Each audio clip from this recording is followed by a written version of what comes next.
Buon pomeriggio, benvenuto il sindaco di Catania Trentino. Buon pomeriggio. Grazie per essere ancora con noi. Tanti gli argomenti di oggi, sindaco, ma facciamo un passo indietro. L'inferno di ieri mattina alla circonvallazione, lei ha pubblicato un post importante in cui ha espresso disappunto e dispiacere, dice tra l'altro so che la situazione ha creato molti disagi a tantissimi cittadini, chiedo scusa quindi, dice il sindaco trentino nel post, a tutti i cittadini per quanto accaduto. E poi c'è questa frase che ci ha colpito, ritengo doveroso che chi si trovi al vertice dell'amministrazione ne risponda. Chiederà le dimissioni di qualcuno? No, mi riferiva a me stesso, ne risponda, ma mi riferiva a me, nel senso che qualcuno deve esporsi, sì, qualcuno deve esporsi nel momento in cui succede si verifica un problema. Poi però stamattina ho ricevuto la relazione che avevo chiesto ieri e da questa relazione emerge un quadro con una serie di concause, di particolari coincidenze che poi hanno determinato quel che si è verificato. Perché da un lato c'erano i lavori all'interno del cantiere che è stato aperto a Tondo Gioeni, ma già dal 26 gennaio, però evidentemente qualche mezzo di quelli pesanti che è appunto a servizio del cantiere sarà entrato, visto che l'hanno visto sulla carreggiata, con un po' di ritardo e questo ha creato un primo tappo. Poi abbiamo visto prima nelle immagini una macchina della polizia locale che ha dovuto chiudere e torna indietro perché c'erano stati 2 incidenti stradali che impedivano quindi alle macchine di svoltare. In più c'era una botola che presenta un pericolo per la viabilità in prossimità della fontana, proprio prospiciente alla fontana, e quindi hanno dovuto creare una transenna che ha ulteriormente ridotto la sede stradale. Quindi da un lato l'impossibilità di tornare indietro, dall'altro questi mezzi nel cantiere, il fatto che poi per la consueta e fisiologica curiosità della gente molti si fermavano a vedere cosa stesse accadendo all'interno del cantiere dove si sta facendo, me lo dico così come elemento di dettaglio, una bellissima operazione per il contenimento del dissesto idrogeologico, non solo per il verde, ancora di più. Quindi tutto questo ha determinato questa serie di elementi che hanno scatenato l'inferno. Ma i lavori a quell'ora non è ma i lavori a quell'ora non c'è, nel senso i lavori ci sono regolarmente. Naturalmente a quell'ora non ci devono essere mezzi sulla sede stradale, questo è quello che abbiamo detto. Più che i lavori sono stati i mezzi che dovevano accedere al cantiere, evidentemente hanno ritardato l'accesso perché, ripeto, è dal 26 gennaio ma non era mai accaduto nulla, si sono scusati, chiaramente abbiamo chiesto maggior rigore nel rispetto del programma di lavoro proprio per evitare che si verifichino quindi questi il riferimento del post era a se stesso? Certo, sono io che devo rispondere. No, assolutamente non faccio processi sommari né d'altra parte è mia intenzione stabilire già a priori quello che può essere successo. Io quando parlo dei vertici dell'amministrazione mi riferisco al sindaco che deve in qualche modo risponderne. Chiarissimo. Da un'emergenza all'altra si torna a sparare purtroppo a Catania, ci sono stati 2 ferimenti in poche ore, lei non c'entra nulla, però indubbiamente sono fatti che creano allarme in città, sindaco. Lei come commenta un po'? No, credo che siano dei momenti di uno al villaggio Dusmet e l'altro a San Cristoforo. Credo che siano dei momenti di assestamento all'interno di consorterie criminali, su cui però io mi fido ciecamente del lavoro che stanno conducendo le forze dell'ordine, anche perché in passato, laddove si sono verificati, vi ricordate quelle sparatorie, poi immediatamente sono rientrati i pericoli perché ci sono state importanti azioni repressive che hanno poi neutralizzato l'effetto scoraggiante che deriva da questi fatti di violenza. Infatti ce lo confermava la volta precedente il procuratore dicendo questi, poi li hanno presi tutti. Esatto. Invece scuole depredate,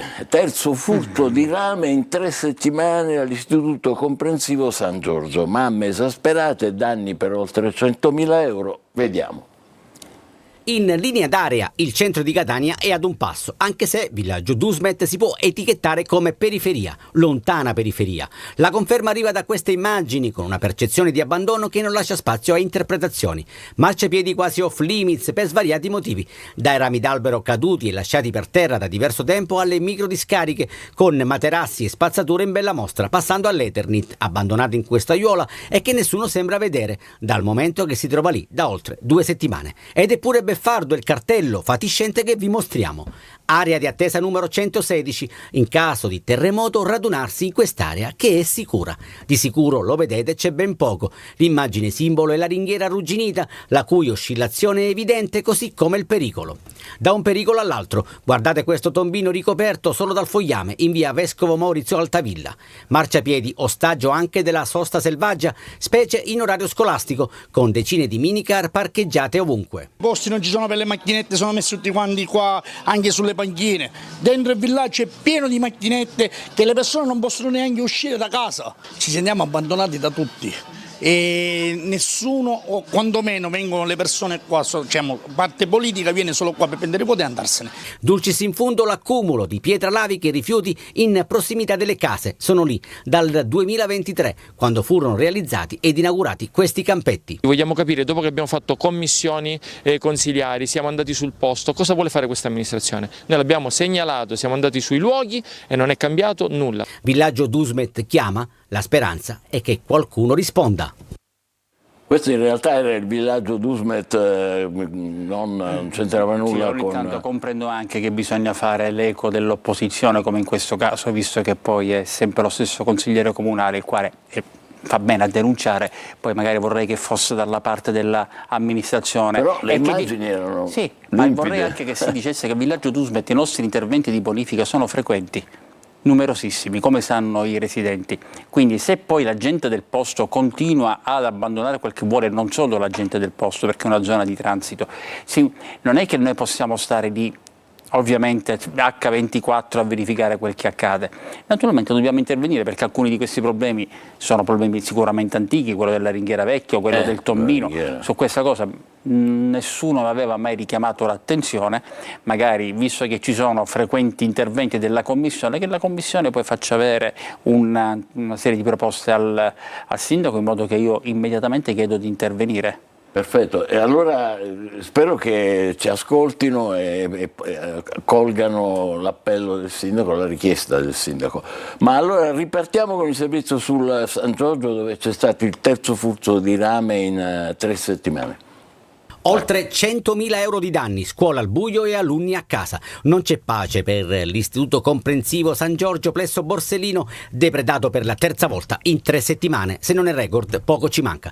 L'ultimo atto si è verificato nella notte, quando ignoti si sono introdotti nella scuola, complice l'assenza dell'impianto di sorveglianza, per arraffare metri e metri di cavi di rame. Danneggiato in maniera irreparabile il quadro elettrico che vedete in queste immagini. Mattinata di sopralluoghi per i tecnici comunali e per l'assessore all'istruzione Guzzardi, mamme esasperate nel piazzale. Noi non vogliamo fare la scena, fare caciarate, noi vogliamo dire i nostri figli in questo momento sono a casa, disagiati, stanno retrocedendo tutti quanti, alcuni sono stati messi in un altro plesso, nel plesso centrale, ma comunque non è una situazione sostenibile a lungo termine. È svilente la situazione, cioè, non ho proprio parole. Come si può spiegare? Come si può spiegare una situazione del genere ad un bambino che vuole studiare, vuole andare a scuola con le proprie maestre, con i propri compagni? Abbiamo bambini all'asilo, alla centrale, altri bambini in DAD, chi ha anche 3-4 figli. È una situazione assolutamente insostenibile. Si continua a avere appunto questo disagio dei furti. Nella notte tra il 20 e il 21 gennaio, con allerta rossa per il ciclone Harry, il primo raid vandalico e conseguente danneggiamento della cabina elettrica esterna, seguito da altri furti di rame che hanno fatto lievitare il danno, e la beffa con gli alunni a casa per vacanze forzate e ad oltranza. Sindaco, rispondiamo a queste mamme. Lo comprendo, hanno ragione.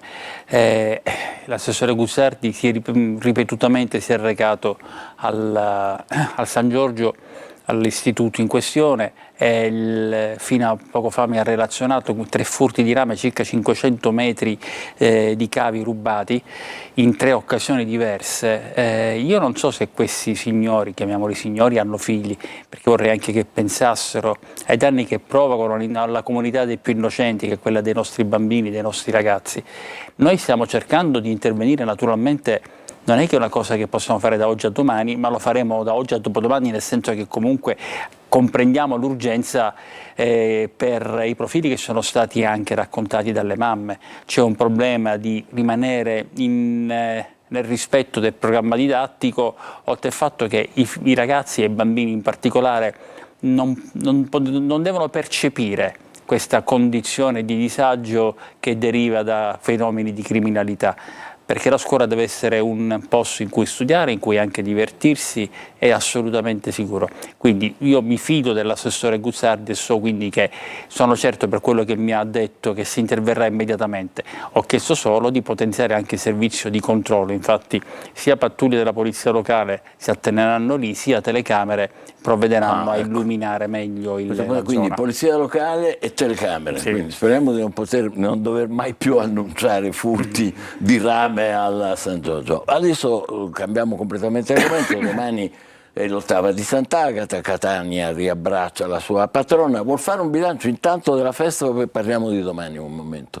Il bilancio è estremamente positivo, perché poi nel momento in cui ci si misura con un evento che richiama decine, anzi centinaia di migliaia di persone, uno deve fare i conti con il rispetto delle condizioni di ordine e sicurezza che è stato garantito dall'assoluta compostezza della processione.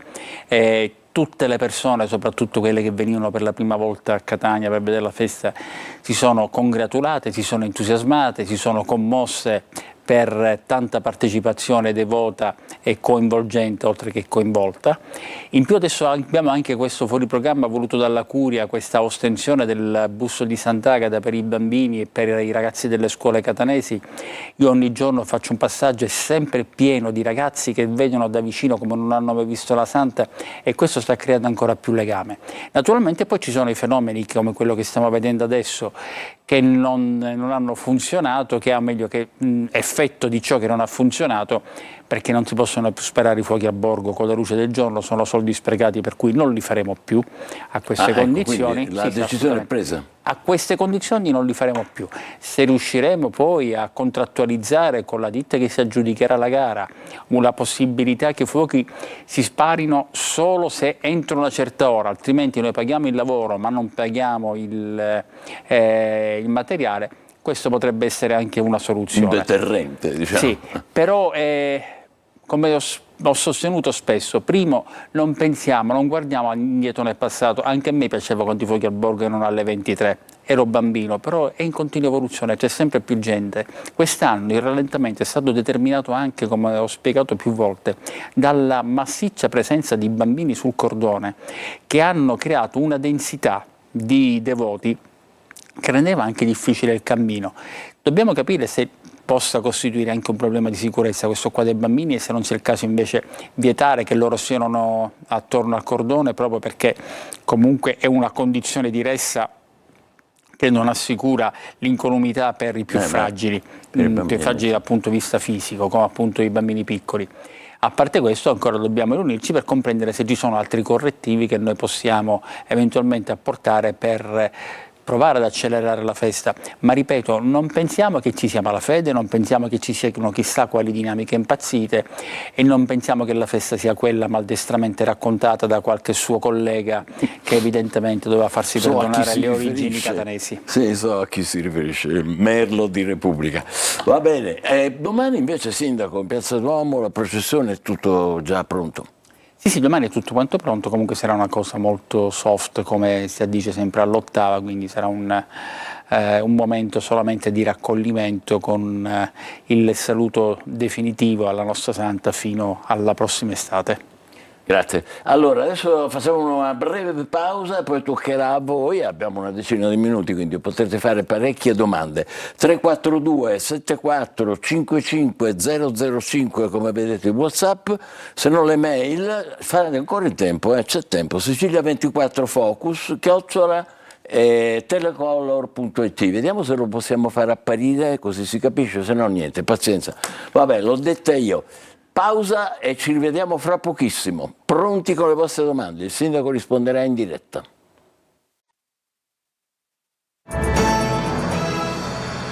Bentornati all'appuntamento con il sindaco di Catania Trentino, che risponderà in diretta alle vostre osservazioni, domande. Ecco, già ce n'è qualcuna pronta. Sul lato destro dello schermo vedete il numero del WhatsApp. Buonasera, segnalo il pericolosissimo incrocio tra via Gabriele D'Annunzio e Corso delle Province. Teatro di continui incidenti. Urge semaforo o ritorno alla rotatoria. Saluti, signor Basta. Allora, a me non risultano che vi siano incidenti, tant'è vero che abbiamo invece messo il semaforo nuovo che verrà attivato fra qualche giorno nell'incrocio che è ancora più pericoloso fra via Vincenzo Giuffrida e Corso delle Province. Anche perché è una strada che presenta una forte diagonale nell'incrocio, quindi ti rende cieca molte volte la vista dei veicoli che hanno la precedenza. Per quanto riguarda quello di via Gabriele D'Annunzio, col fatto che la sezione stradale è più ampia, ripeto, non mi risulta che vi siano sinistri, non me l'hanno mai segnalati, perché se eventualmente fosse così valuteremo l'ipotesi di ripristinare il semaforo, perché credo ci sia ancora, non so adesso se si possa riattivare oppure no, ma lo verificherò. Importante, grazie. Vediamo, ecco, lì c'è sul lato sinistro, avete visto la mail, è scomparsa, ma comunque qualcuno avrà avuto modo di leggerla. Signor Sindaco, buongiorno. Non crede che il ciclone sia un'occasione inaspettata per riconsegnare porzioni di costa alla città? Penso ad Ognina, a Piazza Europa. È assolutamente quel che ci stiamo chiedendo. Prima di venire qui abbiamo avuto una lunga riunione, perché noi intanto stiamo firmando la delibera, o meglio stiamo approvando la delibera con cui firmeremo la convenzione con il Dipartimento di Geologia dell'Università per verificare attraverso il georadar quale sia la reale condizione della costa e soprattutto dei manufatti, perché a quel punto verificheremo quali rinaturalizzare e quali invece ripristinare. Rinaturalizzare che vuol dire? Significa, per esempio, dove c'è la voragine di Piazza Tricolore, abbiamo visto che sotto c'è una spiaggetta naturale, quindi se noi eliminiamo tutto quanto il cemento, dobbiamo vedere se riusciamo anche a costituire una discesa, una passerella per poter condurre nella spiaggia. Questo è quello, perché quest'anno avremo difficoltà, noi certamente il solarium di fronte al nautico non lo potremo fare perché è completamente cambiata la conformazione della costa su quel lato e quindi non potremmo ripristinarlo. Dobbiamo vedere se riusciamo a trovare altri accessi al mare, però sull'idea che ha avuto questo nostro concittadino io sono assolutamente d'accordo. La natura ci ha lanciato un messaggio, dobbiamo saperlo cogliere, quindi andiamo a ripristinare ciò che vale la pena ripristinare senza che ci sia un pericolo poi di ulteriori sottrazioni da parte della natura ai manufatti. Per far questo però dobbiamo essere certi di quali siano le risposte che ci giungeranno dai tecnici per comprendere se ci sono zone vulnerabili che possono essere oggetto di frane, crolli o altro. Ottimo, grazie. Andiamo avanti. Urgente. Chiedo al signor Sindaco di darci urgentemente notizie certe in merito alla riapertura di via Grottamagna, unica via di accesso alle nostre abitazioni, chiusa senza nessuna valutazione dei seri disagi a cui sono sottoposti i residenti. E si firma la signora Giovanna Pellegrino, quindi riapertura di via Grottamagna.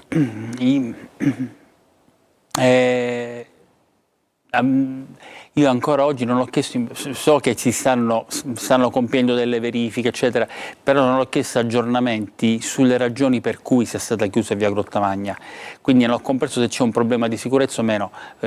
Quello che posso impegnarmi a fare, ve lo posso promettere, la signora Pellegrini appena finisce la puntata immediatamente chiamo chi di dovere per capire se c'è una condizione che rende necessario procrastinare questa situazione oppure se possiamo riaprire. Perché sennò questi dicono, certo, come facciamo? Hanno ragione, non è che hanno ragione, quantomeno che si stabilisca una viabilità alternativa che permetta loro di arrivare a casa.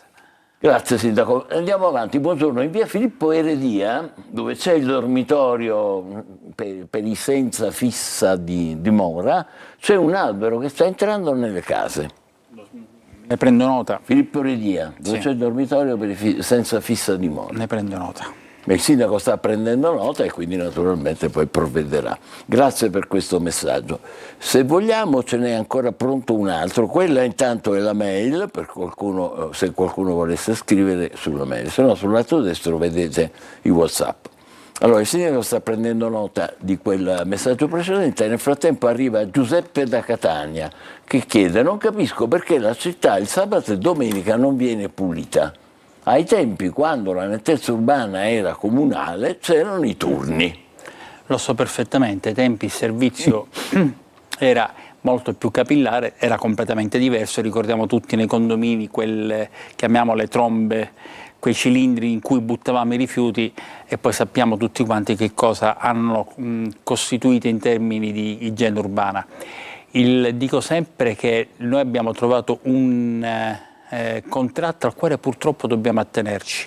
Contratto che era stato stabilito, firmato sulla base di una gara bandita mi pare nel 2022, e purtroppo fino a termine non è che abbiamo molte possibilità di intervento.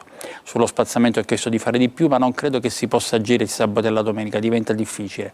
Sarebbe tutto più facile se magari fossimo un po' più attenti ciascuno di noi nell'evitare di buttare a terra ciò che non dovremmo buttare. Però comprendo quello che ci dice questo cittadino, è uno degli impegni che abbiamo assunto, ma che purtroppo noi non possiamo che mantenere solo quando poi ci sarà il nuovo servizio, ma dovrà passare ancora un po' di tempo. Quanto ci vorrà? E allora questa gara nel 2023 è cominciata, credo che durasse 6 anni, quindi ancora altri 3 anni. Vabbè, c'è un bel po' di tempo. Fermo restando che speriamo nel frattempo che possano intervenire altri elementi che possano consentire un risparmio di spese che noi possiamo poi destinare all'aumento del servizio di spazzamento. Grazie. Andiamo avanti. A che punto sono e quando finiranno i lavori in Corso Sicilia? Questa è una domanda che ricorre. Ci sono state modifiche progettuali in corso d'opera, forza sindaco, comitato residenti Corso Sicilia. Allora, in quella riunione che abbiamo avuto poc'anzi, in cui abbiamo discusso, perché è stata le politiche comunitarie con i direttori anche di lavori pubblici ed ecologia, abbiamo discusso di tutta una serie di problemi, compresi anche gli interventi che sono cominciati a Catania. Io devo dire che sono uscito emotivamente devastato perché ci siamo resi conto che per quanto riguarda le opere pubbliche, soprattutto quelle in cui non siamo noi stazione appaltante ma è Invitalia, sono state aggiudicate per una esigenza di celerità, tanto la progettazione quanto poi la verifica del progetto esecutivo, quanto poi l'esecuzione dell'opera, tutta appunto da Invitalia, a imprese che hanno fatto incetta ma non hanno la forza per sostenere tutto questo carico di lavoro. Io proprio per quanto riguarda Corso Sicilia ho parlato oggi col direttore dei lavori, manifestando, visto che peraltro è un amico, una persona per bene, ho detto non è possibile che noi, da giorni, direi anche da settimane, che non vedo un operaio in cantiere. Non è ammissibile perché peraltro voi siete quell'aggiudicataria, un'impresa seria, e non ci possiamo permettere che poi la gente con chi se la prende col sindaco. Non è corretto, noi dobbiamo ripristinare il prima possibile. Ci sono state delle variazioni progettuali determinate dal ritrovamento del tubo di gas con qualche ammaloramento sotto il manto per cui hanno dovuto scavare di più per modificarlo, ma già sono state ampiamente sistemate quelle situazioni critiche che erano state individuate. Adesso mi dicono che devono a più presto finire tutta la parte centrale, però è chiaro che se continuano a lavorare con questo dinamismo, voglio essere eufemista, cominciano le contestazioni. Lei ha avuto una risposta precisa a questa sua osservazione da Invitalia? Invitalia, oggi ho chiamato anche Invitalia, e Invitalia mi dice che questo è un problema in tutta Italia perché sono stati loro stazione appaltante per i PUI, per cui il 50% degli interventi sta subendo rallentamenti per effetto di questo eccessivo numero di opere pubbliche rispetto alle imprese che lo potevano sostenere.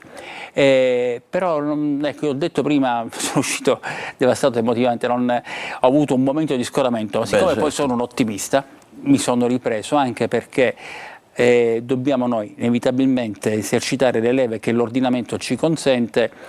Vede, direttore, io dicevo stamattina che quel che mi ha stupito, perché noi ogni volta diciamo abbiamo poco personale, non Catania, tutti gli enti pubblici italiani, ma quello che mi ha sorpreso è leggere come nella nazione più ricca d'Europa, che non è peraltro vincolata ai limiti di bilancio in quanto non fa parte della comunità europea, mi riferisco alla Svizzera, io poi vado a leggere che a Cras Montanaro non hanno fatto i controlli preventivi per mancanza di personale. Quindi non so che sta succedendo, c'è un mondo che cambia, evidentemente cambiano anche le figure tecniche, dobbiamo essere bravi a intercettare i problemi cercando di risolverli il prima possibile. Grazie Sindaco, ci fermiamo qui, grazie per essere stato con noi, mercoledì prossimo ci rivedremo, sono le cene, non so se coincidono con altri suoi impegni. Basta che non siano le mie. Non ci mancherebbe. Grazie ancora Sindaco Trentino, a voi per averci seguito, buon pomeriggio. Buon pomeriggio.